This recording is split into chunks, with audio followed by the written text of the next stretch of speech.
ওয়াবাররা সাদিকাহু, বন্ধুর জন্য দিওয়ানা, বন্ধুর জন্য পারওয়ানা, সকল সময় বন্ধুর জন্য। মুরব্বী বৃদ্ধ মা বাবাকে দেওয়ার জন্য যথেষ্ট সময় নাই। বন্ধুর সাথে গল্প গুজব করে আমার ভাই রাতের 12টার সময় আসে, রাতের 12টার সময় আসে। এর পরবর্তীতে ওয়াবাররা সাদিকাহু ওয়া জাফা আবাহু, বাবার সাথে দূরত্ব বজায় রাখে, বন্ধু নিয়ে রাত দিন এক করে ফেলে, রাত দিন এক করে ফেলে। ওয়ারতাফাতিল আসওয়াতু ফিল মাসাজিদ, মসজিদের মধ্যে বড় বড় আওয়াজে কথা অর্থাৎ বাকবিতণ্ডা হবে। মসজিদকে মানুষ মসজিদ মনে করবে না, সেটা একটা রাজনৈতিক ঘর হবে।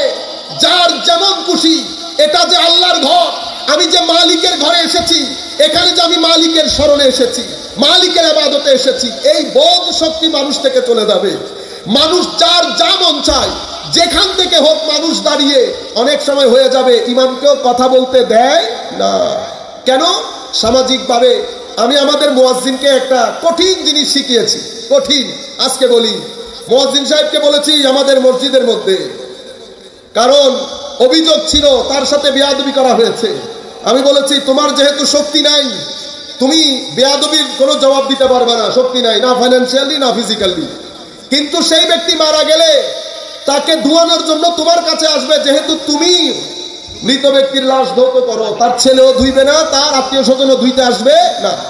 যেই ব্যক্তি রাস্তাঘাটে তোমার সাথে বেয়াদবি করবে, সেই মারা যাওয়ার পরে যখন তোমাকে ধৌত করানোর জন্য নিয়ে যাওয়া হবে, তুমি ওই লাশের মুখে 2টা থাপ্পড় লাগাবা তার আত্মীয় স্বজনের সামনে, যাতে পৃথিবীবাসী এখান থেকে শিক্ষা গ্রহণ করে যে ইমাম মুয়াজ্জিন গরিব হলেও সমাজের সর্বোচ্চ স্থানে তারা আসেন। কারণ আপনি ইক্তেদাইতু বিহাযাল ইমাম বলে তাদের পেছনে নামাজের ইক্তেদা করেন, নামাজের ইক্তেদা করেন। অতএব সাধু সাবধান। আমি দেওয়ার জন্য তো আর বলি নাই, এমনিতে একটু ধাক্কা লাগাইলাম আর কি, ধাক্কা লাগাইলাম। মানুষ অনেক সময় হয় কি, শয়তানের, দুনিয়া, নফস, 3 আক্রমণের মাঝখানে তো মানুষ, 3 আক্রমণের মাঝখানে মানুষ। গুনাহ করেন, মাওলা গুনাহগারকে ক্ষমা করে দেন, আল্লাহ গুনাহগারকে ক্ষমা করে দেন। বেয়াদবকে ক্ষমা করেন না, বেয়াদবকে ক্ষমা করেন। বেয়াদব সব জায়গা থেকে বঞ্চিত হয়। শানের সালতে যে ব্যক্তি বেয়াদবি করে সেই বঞ্চিত, তাই ব্যক্তি তার তওবার সুযোগ পর্যন্ত সেই ব্যক্তি পায় না। এগুলাই তো পূর্বে আমরা বিস্তারিত আলোচনা করেছি, কিন্তু আমি ওই জায়গায় যাচ্ছি না।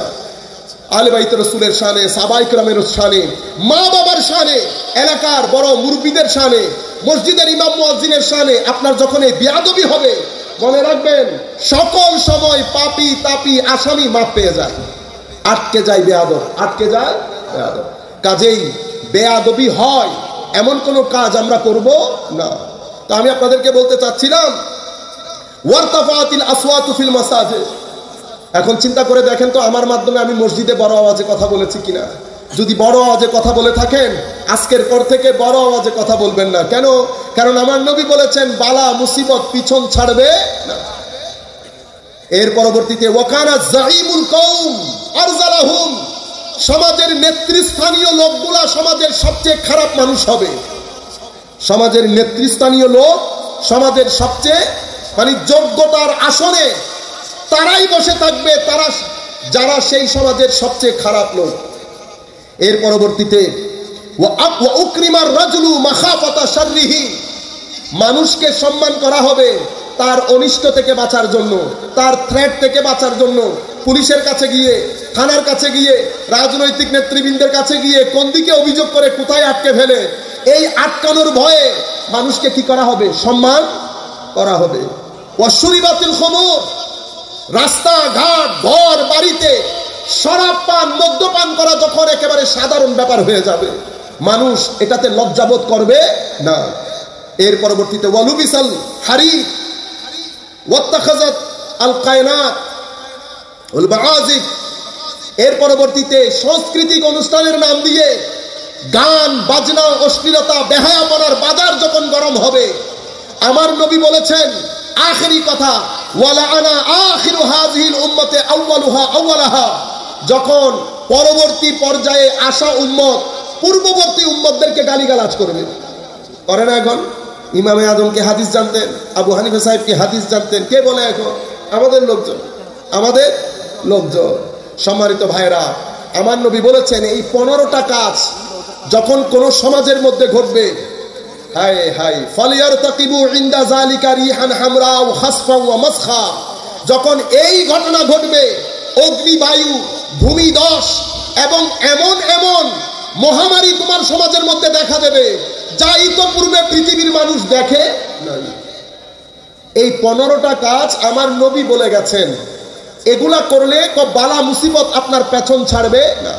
আপনার ঘর থেকে আপনি মুসিবত, বিপদ, দুঃখ, দুর্দশা আপনার ঘর থেকে আপনি বিদায় করতে পারবেন না। তবে এখানে আরেকটা কথা আপনাদেরকে বলি, বিশেষ করে যুব সমাজের জন্য। আবার আপনি এটা মনে করবেন না যে তাহলে তো মনে রাখবেন, দুঃখ, দুর্দশা, বাধা, বিপত্তি আপনার জীবনের জন্য সবচেয়ে বড় শিক্ষক, সবচেয়ে বড়, এটা মাথায় রাখবেন। আমি একেবারে যুবকদেরকে বলছি, আপনারা এটা মুখস্থ করে ফেলেন। আপনার জীবনে যত বাধা বিপত্তি আসবে, আপনার চাকরি জীবনে, শিক্ষা জীবনে, পারিবারিক জীবনে যে বাধা বিপত্তিগুলোর মুখোমুখি আপনি হবেন, মনে রাখবেন এটা স্কুল কলেজ ইউনিভার্সিটির চেয়ে আপনার বড় শিক্ষক আপনার জীবনের বাধাগুলা। যার জীবনে যত বেশি বাধা আসবে, সেই যদি আল্লাহর উপর ভরসা করে, সিনা টান করে সেই বাধা বিপত্তি মোকাবেলা করে, সেই ব্যক্তি অনেক সফলতার একেবারে উচ্চ মার্গে আরোহণ করতে পারবে। কখনো বাধা বিপত্তি, দুঃখ, দুর্দশাকে কি মনে করবেন না। এখন আমাদের ছেলেগুলা 3 মিনিটের মধ্যে কি হয়ে যায়, লুজ হয়ে যায়, ফল করে। আমাদের ছেলেগুলা কলাপস করে, শেষ পর্যন্ত আত্মহত্যার দিকে চলে যায়। আত্মহত্যা সেই ব্যক্তি করবে যার কোনো মালিক নাই। যেই ব্যক্তির আল্লাহর মতো মালিক আছে, সেই ব্যক্তির আত্মহত্যার দরকার আছে না। না, আপনি আত্মহত্যা কেন করবেন? আমার আল্লাহ বলছেন, বান্দা আমি তোর সাথে সাথে আছি, তোর সাই রোগের কাছেও আছি, কিন্তু নফস, দুনিয়া এবং শয়তান তোকে সেটা বুঝতে দিচ্ছে না। তুই অন্তরের দুয়ার খুলে দে, আমাকে একবার ফিল করার চেষ্টা কর, আমি তোর ভিতরে আছি। আল্লামা ইকবাল বলছে, আপনি মন মে ডুব কর পা যা সুরাগে জিন্দগি, তু মেরা नहीं बनता न बन अपना तो बन, तू मेरा नहीं बनता न बन अपना तो बन। আল্লামা ইকবাল বলছে, ভিতরে ডুব দে, ভিতরে ডুব দেওয়ার পরে অনেক মনি মুক্তার দেখা পাবি। আমার আল্লাহ বলছে, বান্দা আমি কয়েকটা হাদিস আপনাদেরকে শোনালে আপনারা বুঝতে পারবেন। সালাতুন ইয়া রাসূলুল্লাহ আলাইকুম সালামুন ইয়া खुदा खुद मीर मजलिस बूद अंदर लमका खुसरू मोहम्मद शम्मे महफिल बूद शब जाए के मनबूदम सलातुनिया रसूल अल्लाह अलैकुम सलामुन या হাবিব আল্লাহ আলাইকুম।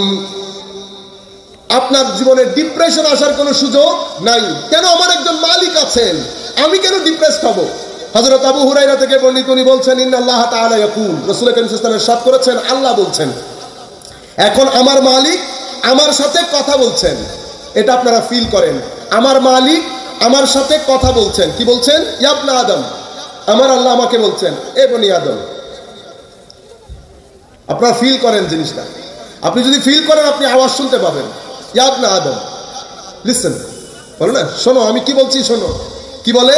তাফাররাক লিইবাদাতি আমলাউ সাদরাকা গিনান, আমার ইবাদত করবি, আমি তোকে অমুখাপেক্ষী করব, আমার ওয়াদা। বেনিয়াজ থাকবি, কোন মানুষের কাছে হাত পাততে হবে না, হাত সবসময় আমি উপরে রাখবো। হাত সবসময় কি করতে হবে? ইবাদত। ইবাদত মানে আমাদের এখানে বদ্ধমূল ধারণা মসজিদের মধ্যে গিয়ে সিজদা দেওয়া। মসজিদের মধ্যে সিজদা অনেক বড় ইবাদত, কিন্তু ওইটা একমাত্র ইবাদত না। ইবাদত মানে জীবনের প্রত্যেকটা ধাপে আল্লাহর দাসত্ব করা, আল্লাহকে মালিক এবং খালিক জানা। এখন আমাদের এখানে আমাদের মেয়েরাও এরকম না, আমাদের ঘরের মেয়েরাও, আমরা ছেলেরাও, আমাদের মেয়েরা আপনারা দেখেন না, আমাদের বিয়ে বাড়িতে এক ধরনের ড্রেস, বিয়ে বাড়িতে।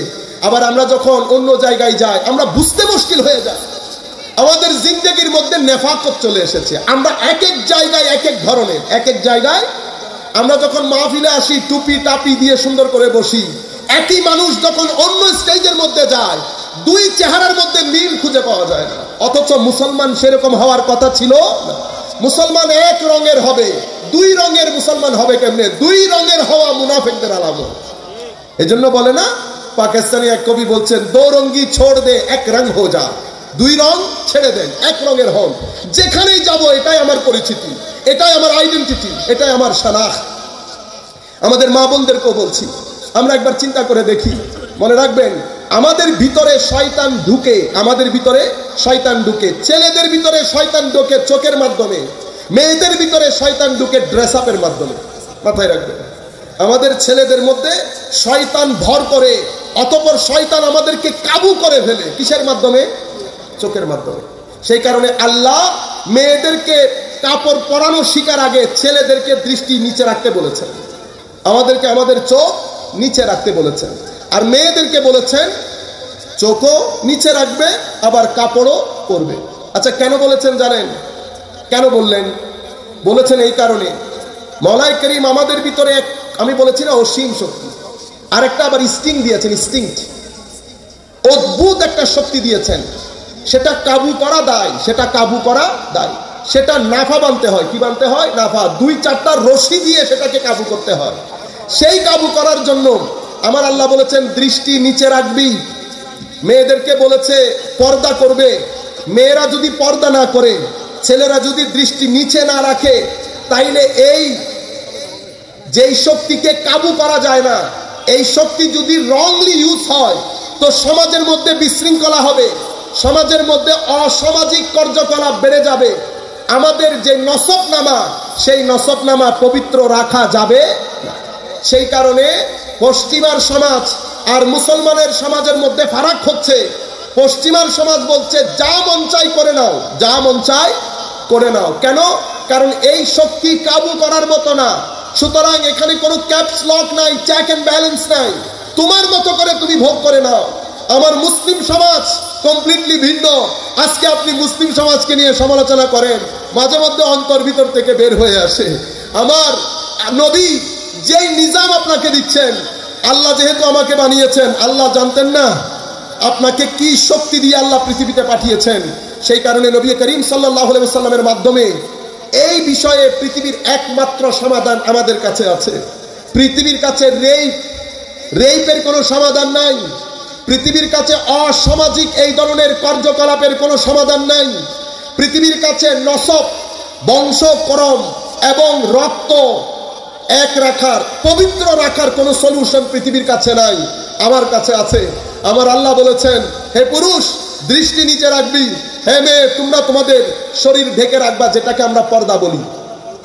সমাজকে নির্দেশ দিয়েছে এমন কোন কার্যকলাপ করবে না যেই কার্যকলাপের মাধ্যমে সমাজের মধ্যে তোমরা এই স্টিংটাকে কাবু করতে পারবে না। এরপরে একটা নির্দিষ্ট সময়ের পরে তুমি বিয়ে করে ফেলো, বিয়ে করার পরে তোমার এই স্টিং কাজ লাগাতে পারবে এবং পরবর্তী প্রজন্মের যে ধারাবাহিকতা সেটা কন্টিনিউ করবে, সেটা কন্টিনিউ করবে। এভাবে তুমি তোমার বংশ, তোমার রক্ত তুমি পবিত্র রাখতে পারবা। সমাজের মধ্যে বিশৃঙ্খলা হবে না, নারীদের ইমপ্রিজিং হবে না, সমাজের মধ্যে অসামাজিক কার্যকলাপ হবে না।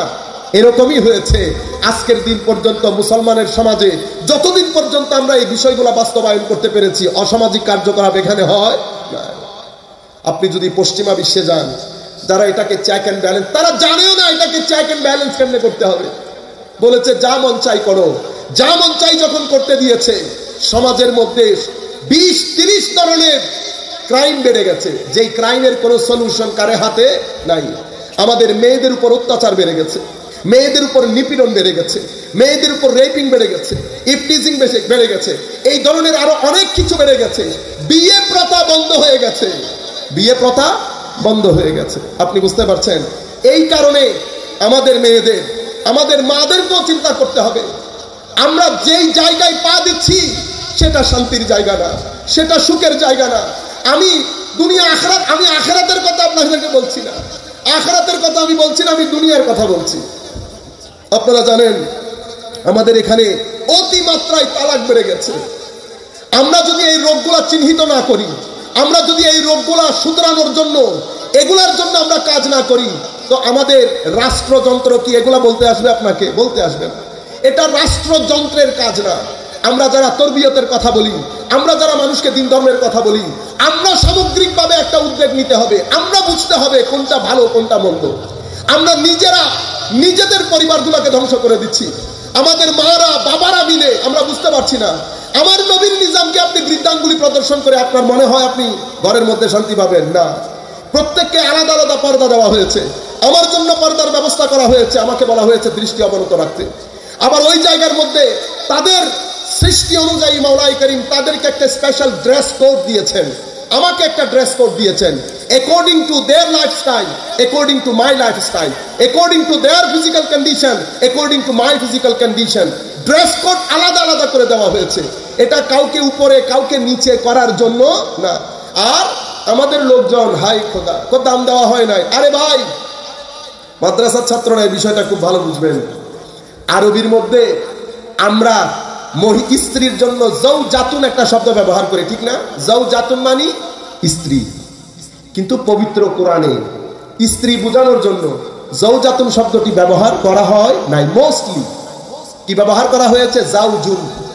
কিন্তু আমরা মনে করি জাউজুন মানে স্বামী। আপনি দেখেন না, ইয়া আদামুসকুন আনতা ওয়া জাউজুকাল জান্নাহ, ইয়া আদামুসকুন আনতা ওয়া জাউজুকাল জান্নাহ। জাউজুন ব্যবহার করা হয়েছে স্ত্রীর জন্য। কেন? স্বাভাবিকভাবে জাউজুন শব্দটি পেয়ার্স অর্থে ব্যবহৃত হয়। পেয়ার্স, দুইজন, জোড়া। এই জন্য আমরা যখন কারো সাথে রুম শেয়ার করি আরবিতে আমরা বলি এজদেওয়াজ। এজদেওয়াজ আমাদেরকে জিজ্ঞেস করা, আপনি কি এজদেওয়াজ চাচ্ছেন, মানে রুম শেয়ার করবেন? তখন আমরা বলি হ্যাঁ এজদেওয়াজ চাচ্ছি। এই এজদেওয়াজ শব্দটিও জাউজুন শব্দ থেকে, বুঝতে পেরেছেন? তো আরবির মধ্যে এখন প্রশ্ন জাগে, জাউজাতুন শব্দটি কেন ব্যবহার করা হয় নাই? আমি যখন আমাদের বাংলাদেশের একজন বড় শিক্ষিত মানুষকে এই জিনিসটা বুঝিয়েছি, উনি হা করে তাকিয়েছিলেন। জাউজাতুন শব্দটি আরবে যেই ট্রাইবে ব্যবহার করা হতো, যেই ট্রাইবে যেই বাড়িতে ব্যবহার করা হতো, সেটা অশিক্ষিত বর্বর ছিল। অশিক্ষিত বর্বর, অশিক্ষিত বর্বর এলাকার মধ্যে স্ত্রীর জন্য জাউজাতুন ব্যবহার করা হতো, মিন করার জন্য, তাদেরকে নিচ করার জন্য। শুধু মিন এবং নিচ করার জন্য তাদের ওই জায়গায় জাউজাতুন ব্যবহার করতো বিদায় পবিত্র কোরআনের মধ্যে জাউজাতুন না বলে জাউজুন বলেছে। Can you imagine? আপনি সেই আল্লাহ সেই রাসূলকে বলছেন অসম্মান করেছে। চিন্তা করে দেখেন, মানে আরবের একটা ট্রাইবের মধ্যে মিন করা, নিচু করা, ছোট করার জন্য স্ত্রীদের জন্য জাউজাতুন ব্যবহার করা হতো। এই কারণে আল্লাহ কোরআনে পাকের মধ্যে স্ত্রীর জন্য জাউজাতুন না বলে জাউজুন বলেছে, তা বাদ দিয়ে দিয়েছে। যাই হোক, আমি আপনাদেরকে বলতে চাচ্ছিলাম, এহেন কোরআন আপনারা ড্রেস কোড খেয়াল করবেন। মা বাবার একটা মৌলিক দায়িত্ব, এবং এই ক্ষেত্রে মা একটা ইম্পর্টেন্ট রোল প্লে করে। কারণ আমার পুত্র, আমার সন্তানদেরকে জাহান্নামের আগুন থেকে বাঁচানো আমার জন্য ফরজ। আমি নিজে বাঁচবো, তাদেরকে। এখন জাহান্নামের আগুন থেকে কেন বাঁচাবো? মনে রাখবেন, জাহান্নামের আগুন তো পরে, পৃথিবীর আগুন আগে। আপনি ধর্ম যেটা বলেছে সেটার বাইরে যদি আপনি কাজ করেন, আপনি পৃথিবীর আগুন থেকেও বাঁচতে পারবেন না। আমরা বাঁচতে পারছি এখন? আপনি যেই হারে তালাক এবং ডিভোর্স হচ্ছে, আমার সন্দেহ হয় বাংলাদেশের মধ্যে না আবার 15-20 বছরের মধ্যে বিয়ে প্রথাই বন্ধ হয়ে যায়। বিয়ে প্রথায় আমরা সেদিকে যাচ্ছি, যেহেতু ওয়েস্ট সেই রাস্তায় গিয়েছে। ওয়েস্ট, পশ্চিমা বিশ্ব বলছে मैंने चूके डूबा सनम तुझे भी साथ लेके डूबू। আমি যেহেতু ডুবেছি তো তোমাকে সাথে নিয়ে ডুববো। বুঝতে পেরেছেন? রং ট্রেকে আছেন, রং ট্রেকে আসেন। কোরআন, আল্লাহ রাসূল সাল্লাল্লাহু আলাইহি ওয়াসাল্লাম যেই নিজাম আমাদেরকে দিয়েছেন, সেটা দুনিয়ার জীবনে সুষ্ঠু এবং মূল্যবোধ সম্পন্ন জীবন যাপন করার জন্য সেই ধরনের নিয়মের কোনো বিকল্প নাই। তো হুজুর আল্লাহ রাব্বুল আলামিন ইরশাদ করছেন, ইবাদত করবা, বেনিয়াজ করে দেব। ওয়া আশুদ্দু ফাকরাক, তোমার গরিবি দূর করে দেব, তোমার মুহতাজি দূর করে দেব, তোমার প্রয়োজন থাকবে না, এমন ভাবে দান করব। এখন যিনি আপনার মালিক, উনি বলছেন বান্দা এদিকে আয়, আমার ইবাদত করবি, আমি তোমার সমস্যা দূর করে দেব, তোমার টাকা পয়সা চিন্তা থাকবে না, আমি ওয়াদা দিচ্ছি আমি তোমাকে বেনিয়াজ করব। তো মালিক আমাকে ওয়াদা দিচ্ছে বেনিয়াজ করব, আমি মালিকের দরবারে যাই না। এরপরে ওয়া ইল্লা তাফআল মালাতু ইয়াদাইকা শুগুলান ওয়া লাম আসুদ্দা ফাকরান, যদি এই কাজ না করো তো তোমাকে নিয়ে তুমি ব্যস্ত থাকবা দুনিয়ার জমিনে, বেনিয়াজি তোমার পিছু ছাড়বে। তুমি কখনো গরিবি থেকে মুক্তি পাবা না, তুমি কখনো মানুষের কাছে চাওয়া, মানুষের পেছনে পেছনে দৌড়ানো থেকে তুমি মুক্তি পাবে না। আমার ভাইরা, এই বিষয়গুলো আমাদের জন্য বড় ইম্পর্টেন্ট। ডিপ্রেশন এই কারণে আসছে, কারণ আপনি জায়গা থেকে, আপনি ওই সেন্টার থেকে আপনার যে তার আছে সেটা খুলে দিয়েছেন। যত আত্মহত্যা যতটুকু আমি পড়েছি তাদের মেন্টালিটি এবং সাইকোলজিক্যাল হেলথ নিয়ে, মূল প্রবলেম হচ্ছে আপনি যখন ওই জায়গা থেকে সরে যাবেন তো পৃথিবীকে আপনি আত্মহত্যা থেকে বাঁচাতে পারবেন না। দয়াল নবীর সাথে সম্পর্ক আপনার আল্লাহর উপর আপনার অসীম নির্ভরতা। আপনি জান গেলেও এই ধরনের মানুষ কখনো আত্মহত্যা করে? আমার ভাইরা, সব সময় মাথায় রাখবেন আপনার উপর আপনার রব